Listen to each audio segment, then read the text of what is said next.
ये प्रकृति हर इंसान की जरूरत पूरी कर सकती है, लेकिन एक भी आदमी का लालच पूरा नहीं कर सकती। लेकिन आजकल के कॉलेज और स्कूल हमें क्या पढ़ाते हैं? आजकल जो हम स्कूल और कॉलेज में शिक्षा लेते हैं,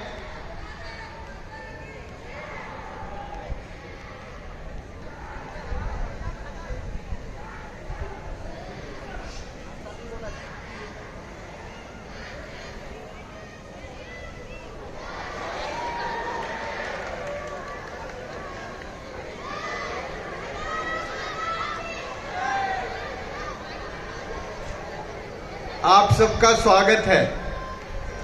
प्यारे बच्चे यात्रा करते हुए आपके पास पहुंच रहे हैं, जरा जोर से तालियां बजा के उनका स्वागत करिए।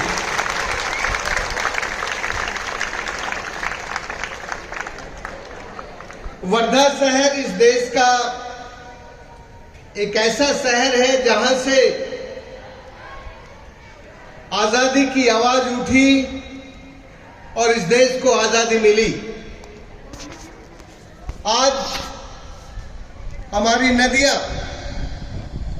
जो गुलाम हो गई हैं, वो गंदगी की गुलाम है, वो प्रदूषण की गुलाम है, और उनकी गुलामी से उनके किनारे रहने वाले इंसान बीमार हैं। जब भी किसी बीमार नदी के किनारे बीमार लोग रहते हैं तो उनका इलाज तब तक नहीं होता जब तक कि उस नदी में निर्मल अविरल जल लोगों के शरीर में ना जाए।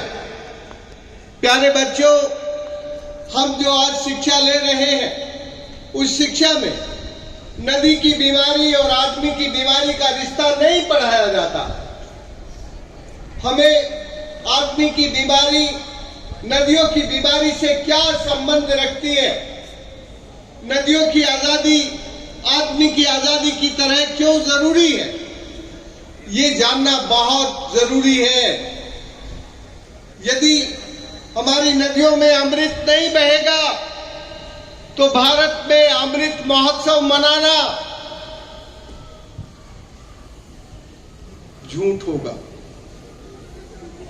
यदि भारत अमृत महोत्सव मनाना चाहता है तो भारत की नदियों में अमृत बहाना पड़ेगा। आज भारत की नदियों में अमृत नहीं है, जहर बहता है, गंदगी बहती है, और भारत की सारी नदियां हमारी म्युनिसिपल कॉरपोरेशन के गंदे पानी से दूषित हो रही हैं। हमारी गांव पंचायतें जो सरकारी हैं, वो भी गंदा पानी नदियों में डालती हैं। यदि हम देखें कि भारत की नदियों को सबसे ज्यादा गंदा करने वाले कौन लोग हैं, तो हमें समझ में आता है कि हमारी सरकारें ही, हमारे सरकारी तंत्र ही, हमारी म्युनिसिपल कॉरपोरेशन, हमारी पंचायतें जो सरकारी हैं, वो ही सबसे ज्यादा गंदा पानी नदियों में डालती है।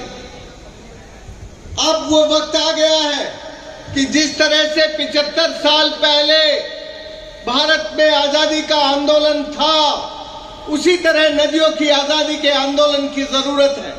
और नदियों को आजादी चाहिए गंदगी से, नदियों को आजादी चाहिए उनकी जमीन पर कब्जे ना हो, नदियों की जमीनें साफ सुथरी हरी भरी। नदियों की आजादी हमारी आजादी है।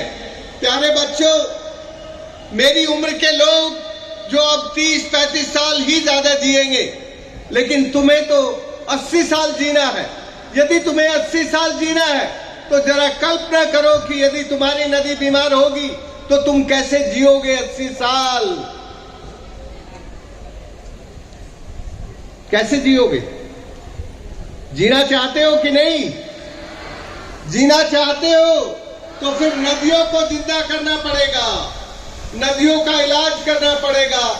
और नदियों का इलाज, नदियों में शुद्ध सदा नीरा अमृत की तरह जल बहना चाहिए। यदि नदियों में अमृत बहेगा तो हम बीमारियों से मुक्त रहेंगे। यदि नदियों में गंदा पानी बहेगा तो हम बीमारी से मुक्त नहीं रह सकते।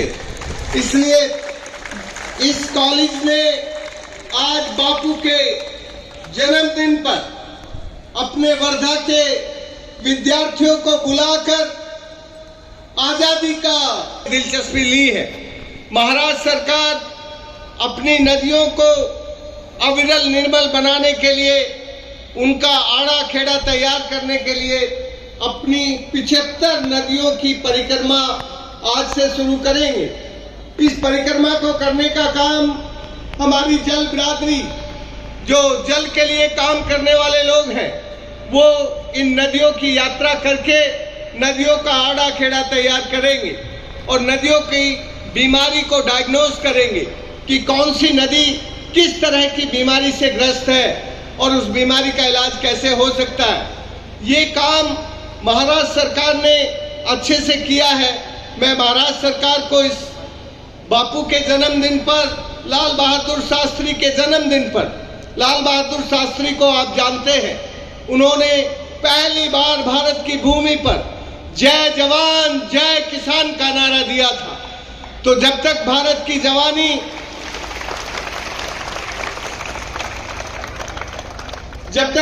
जवानी और किसानी दोनों अच्छी नहीं होंगी तो भारत की भूमि पर हम सब लोग आनंद से नहीं रह सकेंगे। इसलिए लाल बहादुर शास्त्री का स्मरण हमारे लिए बहुत जरूरी है। उन्होंने पहली बार कहा था कि भारत की आजादी को अक्षुण्ण रखने के लिए भारत का जवान और भारत का किसान, ये दोनों समान रूप से सम्मान के लायक हैं और इनको दोनों को बराबर सम्मान मिलना चाहिए। जितना सम्मान बाउंड्री पर लड़ने वाले जवान के लिए है, उतना ही सम्मान भारत के खेतों में काम करने वाले किसान के लिए होना चाहिए। इसीलिए उन्होंने जय जवान और जय किसान का नारा दिया था। प्यारे बच्चों, तुम्हें बहुत दिन जिंदा रहना है कि नहीं? तो यदि बहुत दिन जिंदा रहना है तो अपनी नदियों को जो मर रही है उनको जिंदा करना है कि नहीं? यदि नदियां मरेंगी और बीमार रहेंगी तो तुम निरोग रह सकते हो क्या? नदियों को निरोग बनाने के लिए, नदियों का स्वास्थ्य ठीक करने के लिए आज बापू के जन्मदिन पर हम सब संकल्पबद्ध होते हैं। प्यारे बच्चों, मैं जब तुम्हारी उम्र से थोड़ा ज्यादा उम्र का था तब मैंने भारत सरकार छोड़ के राजस्थान की जमीन पर, जहां हिंदुस्तान नहीं पूरी दुनिया में सबसे कम पानी बरसता है, वो इलाका बेपानी होकर उजड़ गया था।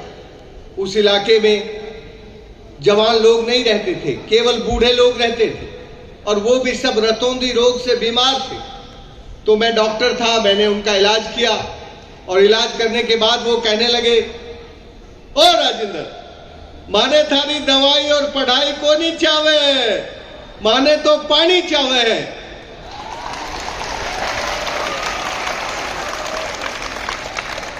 तुम बताओ, तुम्हें पानी चाहिए कि नहीं? तो यदि तुम पानी चाहते हो तो फिर वर्धा के सभी स्कूलों में, कॉलेजेस में पढ़ने वाले विद्यार्थी और शिक्षक जॉइंटली ये प्रतिज्ञा करें कि हम अपनी धरती पर अच्छे पानी में गंदा पानी नहीं मिलने देंगे। बोलो, ये काम कर सकते हो कि नहीं? जहां भी अच्छा पानी है उस अच्छे पानी में गंदा पानी नहीं मिलने देंगे। आप जानते हैं कि थोड़े से गंदे पानी से हमारा पूरा मटका भरा हुआ गंदा हो जाता है। इसलिए हम भारत के अच्छे पानी को और गंदे पानी को अलग रखें, बारिश की पानी की बूंदों को इकट्ठा करें। हमने 40 साल पहले जब हमारा इलाका बेपानी होकर उजड़ा तब बारिश की बूंदों को पकड़ना शुरू किया था। शुरू के दिनों में हमारे यहाँ अच्छी बारिश नहीं होती थी, तब हमारे गांव की औरतें गीत गाती थी। जरा इस गीत को ध्यान से सुनना। बादल तो आते हैं हर साल मेरे गांव में,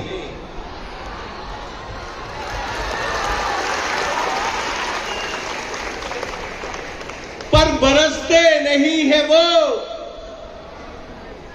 रूठ कर चले जाते हैं कहां। मैं नहीं